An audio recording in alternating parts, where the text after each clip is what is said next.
I'm 29, and I've been with my boyfriend, Mason, for almost 4 years. We live together in a little townhouse just outside the city. Our life isn't perfect, but we've built something good: stable jobs, shared routines, and plans to finally get engaged by the end of the year. Or so I thought. Last Friday, Mason told me he was heading out of town with his coworkers for a team-building retreat. It wasn't the first time his company had done something like that. His boss loves these off-the-grid bonding weekends, usually in some remote cabin with zero Wi-Fi and sketchy cell reception. I didn't think twice. I helped him pack, kissed him goodbye, and reminded him to take pictures this time, since he always forgets. He didn't. Not a single photo. Not even a blurry shot of trees or a group selfie. That was the first red flag I brushed off. He texted once on Saturday morning. Just a quick all good. Signals weak. Talk Monday. That was it. But Sunday night rolled around, and he didn't come home. No message. No call. Nothing. I waited until midnight, pacing the floor, thinking maybe they hit traffic or his phone died. By 2 a.m., I was wide awake, staring at the ceiling, telling myself not to panic. At 3:27 a.m., I got a call from a number I didn't recognize. And what I heard on the other end made my blood run cold. When I picked up the phone, my heart was already in my throat. I was expecting Mason's voice, groggy and apologetic, maybe telling me his car broke down or his battery died. Instead, it was a woman. She sounded nervous, unsure if she'd even dialed the right number. She asked, "Is this Mason's girlfriend?" I froze. Not "Is this my name?"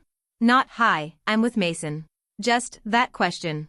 I told her yes, and she went silent for a second. Then she said something that sent a jolt through my chest. "I think you should know, he's not on a work trip." No warning. No build-up. Just that. Like she'd been debating all night whether to say it and finally couldn't keep it in. I asked her who she was, and she said, "It doesn't matter. But he's with someone else." They're not even being subtle about it. I couldn't speak. My hands were shaking. I didn't know if she was lying, confused, or maybe mistaking him for someone else. So I asked her where she saw him, what city, what place. She answered instantly. A resort 2 hours away. One I knew well because Mason and I had actually gone there together 2 summers ago. That's when it hit me. The company retreat wasn't in the mountains this time like he'd claimed. It was a beach resort. I asked her how she knew who I was, and she admitted she found me through Mason's tagged photos on social media. She said she wasn't trying to cause drama, but she couldn't stand by after what she saw. Before she hung up, she gave me one last detail. A room number. And in that moment, everything started to fall apart. I didn't sleep. I didn't even pack a bag. I threw on a hoodie, grabbed my keys, and drove the full 2 hours in silence. My mind was racing the entire time, replaying our last conversations, every "I love you," every plan we made for the future. I kept telling myself there had to be a mistake. Maybe the woman on the phone was just stirring up trouble. Maybe Mason really was on a work trip, and this was all just some bizarre coincidence. But deep down, I knew. When I got to the resort, I parked in the back, heart pounding so loud it felt like it echoed in my ears. I didn't check in. I didn't even go to the front desk. I walked straight to the building the woman mentioned and found the room. Room 238. Door slightly ajar. Just enough to hear muffled voices and soft music. I stood there for what felt like an hour. Then I pushed the door open. And inside wasn't just Mason, shirtless, relaxed, sitting on the bed like he didn't have a care in the world. There was also a woman. But not in the way I expected. She wasn't touching him. She wasn't even near him. She was standing by the window, arms crossed, facing away like she'd just been crying. The air felt thick with tension. They weren't laughing. They weren't kissing. They weren't anything. It was like I'd walked in on the aftermath of something much messier than an affair. Mason looked up, and the moment his eyes met mine, he didn't say a word. He just looked defeated. And that's when I realized, this wasn't about cheating. This was something else entirely. When the woman by the window turned around, I felt like the floor dropped out from under me. I knew her. Not just in a casual, "Oh, we've met before" way, but deeply. Intimately. It was his sister. Only. Mason told me she was dead. 2 years ago, when we were still new in our relationship, he told me his older sister, Elise, had passed away after a car accident. It had been a hard story to hear. He cried when he told me. I held him. I comforted him. I grieved with him. Over time, that loss became part of who Mason was to me. A tragic part of his past that shaped the gentle, protective man I loved. But there she was. Alive. Real. breathing. Her face was pale when she saw me. Her lips parted like she might say something, but she didn't. Mason still hadn't moved. He just sat there, watching, like a man who knew the house of cards he built was finally crashing down. I didn't know what to feel. I wanted to scream, to cry, to run.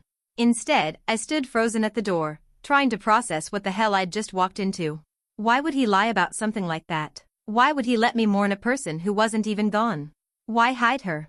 And more importantly, why now? Elise finally spoke. Her voice was low, barely a whisper. And what she said next left me even more confused. It wasn't supposed to happen this way. I stepped inside, slowly, not trusting my legs to hold me. Mason didn't move. Elise did, just a few steps toward me, hands shaking slightly. She looked like someone caught between guilt and relief. She said she'd been hiding. Not just from me, but from everyone. That the story Mason told me wasn't entirely false, just rearranged. 2 years ago, Elise had been in a car accident. That much was true. But she didn't die. What happened afterward was something no one in their family wanted to talk about, because she didn't just disappear, she was institutionalized. She'd had a psychotic break after the crash. Vanished for days, reappeared confused and violent. Mason's parents made the decision to put her in a facility. They didn't tell anyone outside the family. Not friends, not coworkers. And when Mason met me, he said it was easier to say she was gone. He lied because grief was more acceptable than mental illness. I was shaking. Angry. Hurt. But part of me, against all logic, also felt sorry for her. She looked at me like she didn't expect forgiveness, or understanding, or even compassion. She looked at me like she knew she'd been someone else for a long time, and that now, she was barely trying to put the pieces back together. I asked the only question I could manage: why now? Why show up? Why this weekend? And Mason finally spoke. His voice cracked. Because she's not better. And she has nowhere else to go. That's when I noticed it. A hospital bracelet on her wrist. The room went silent after that. I stared at the hospital bracelet like it might explain everything. The barcode tag, the worn plastic, it didn't belong in a beach resort. Mason finally stood up. He looked like he hadn't slept in days. His voice was hoarse when he said he lied about the retreat because he didn't want me to know where he was going, not until he figured out what to do. He'd gotten a call Thursday night. Elise had been released unexpectedly from the facility. According to him, there was some kind of administrative issue. Budget cuts. Legal pressure. He didn't go into detail, but what he made clear was that her discharge wasn't because she was fully stable, it was because the hospital no longer had room for her. Their parents? Completely out of the picture. Elise had burned that bridge years ago. No one else in the family would take her in. Mason said he panicked. He didn't want to bring her home. He didn't want to tell me. So instead, he used the one card he had left. He booked a resort room, used money we'd been saving, and told me he was going off-grid. I felt sick. This wasn't some romantic getaway gone wrong. This was a cover-up. A scramble to hide the truth until it was too big to hide anymore. I asked why he didn't just tell me the truth. He looked at me, eyes red, and said, because I knew if I told you, you'd leave. And I didn't know how to choose between her and you. That was it. Not love. Not protection. Just fear of losing control over both parts of his life. And in trying to keep everything, he might have just lost it all. After Mason's confession, I couldn't look at him. I turned to Elise, needing something, anything, that made this make sense. But the way she looked back at me sent chills down my spine. It wasn't guilt. It wasn't shame. It was something else. Curiosity. Like she was studying me. She started asking questions, too many, too specific. She asked how long Mason and I had been together. If I lived with him. If we shared a bank account. What side of the bed I slept on. What time I left for work. It wasn't just small talk. It was invasive, deliberate. Like she'd been waiting to meet me and had rehearsed this conversation 1,000 times in her head. And Mason, he didn't stop her. He just sat there, hands clasped, looking like a man watching a fire spread across a room and hoping it would just burn out on its own. That's when I realized. This wasn't the first time she'd asked about me. And she hadn't just been hiding in a hospital. She'd been watching. I asked if she'd been following us. Elise didn't deny it. She smiled.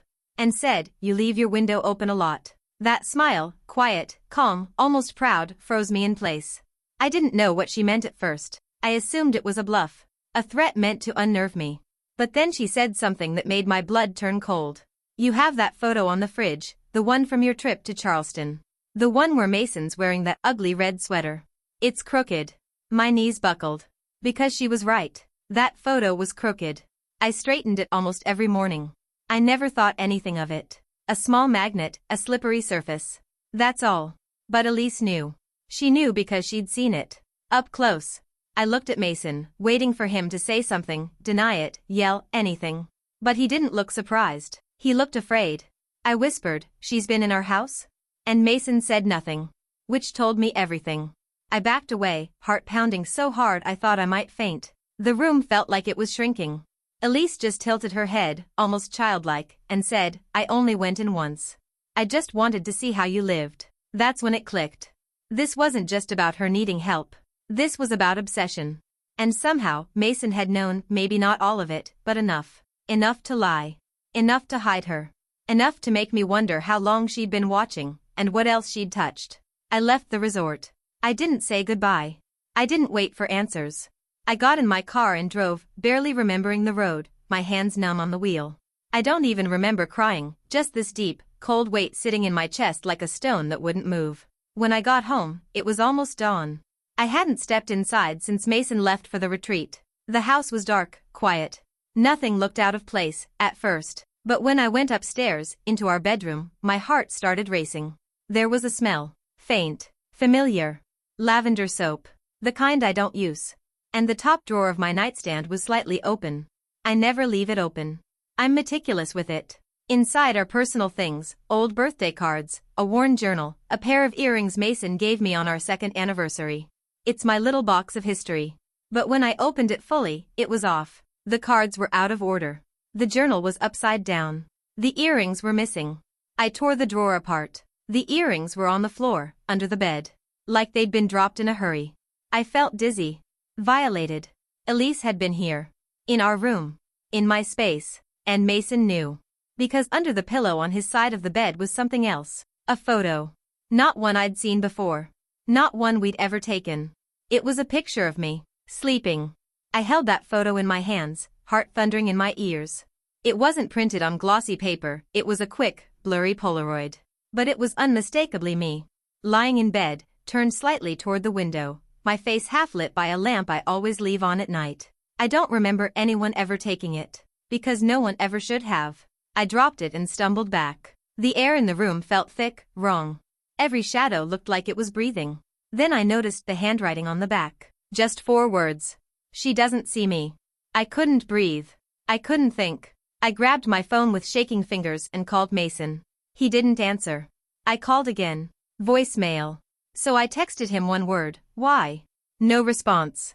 Until 30 minutes later, when my phone buzzed. A voice message. I played it, half expecting denial, panic, maybe even begging. But his voice was calm. Measured. He said he hadn't planned for it to go this far. That he was trying to help her at first. That Elise had shown up broken, scared, and with nowhere to go. He didn't tell me because he didn't want to risk me walking away. But then it changed. She started talking about me. Asking about my schedule. Wanting to know more. He thought it was just her being protective of her little brother's relationship. But then she started showing up near our house. Leaving little things. Once, he found one of my scarves in her backpack. Still, he said nothing. He thought if he ignored it, she'd stop. Instead, she escalated. He found the photo weeks ago. And he didn't tell me. He said he was afraid of 2 things, me finding out, and what Elise might do if I did. At the end of the message, his voice cracked. "She loves you," he whispered. In her own way. But not in a way I can control anymore. And just like that, the message ended. I went to the police the next morning. I showed them the photo, the hospital bracelet, everything. They opened a file but said there was no evidence of harm. No forced entry. No direct threat. So I left the house. Moved in with my sister. Changed the locks the next day. I haven't heard from Mason since. But a week later, a package arrived at my sister's doorstep. No return address. No note. Just a necklace. One I lost last year and thought I'd dropped down the drain. And tucked inside the box, beneath the velvet, was another photo. Me. In my sister's kitchen. Washing dishes. Looking straight ahead, at nothing. But now I know better. Because even when I didn't see her, she saw me.